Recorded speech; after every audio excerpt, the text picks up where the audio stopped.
ফিলিস্তিনি প্রতিরোধ আন্দোলন হামাস জানিয়েছে, গাজায় ইসরায়েলের আগ্রাসন অব্যাহত থাকলে তারা আর কোনো পরোক্ষ আলোচনায় অংশ নেবে না।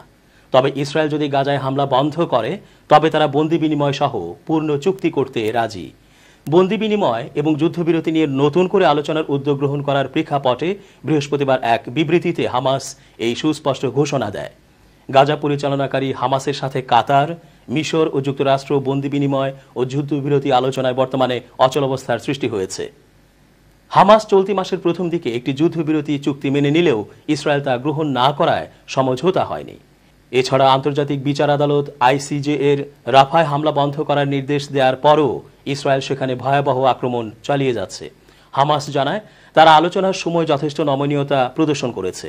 তারা ইতিবাচক মনোভাব নিয়ে আগের রাউন্ডের আলোচনায় যোগ দিয়েছিল। তারা 6 মে যুদ্ধবিরতি প্রস্তাব মেনেও নিয়েছিল।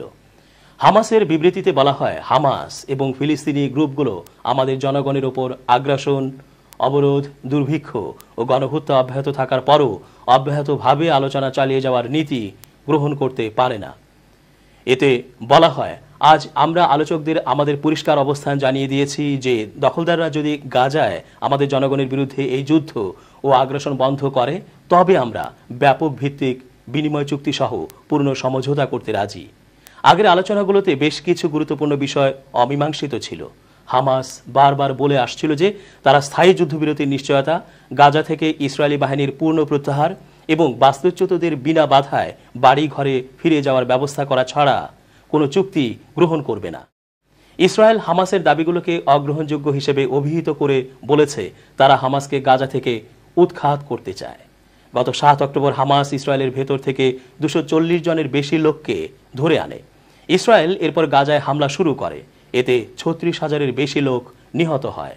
আর ইসরায়েলি হামলায় গাজার বেশিরভাগ এলাকা ধ্বংসস্তূপে পরিণত হয়েছে। গত নভেম্বরে ইসরায়েল ও হামাসের মধ্যকার প্রথম রাউন্ড আলোচনায় প্রায় 100 বন্দীকে মুক্তি দেয় হামাস।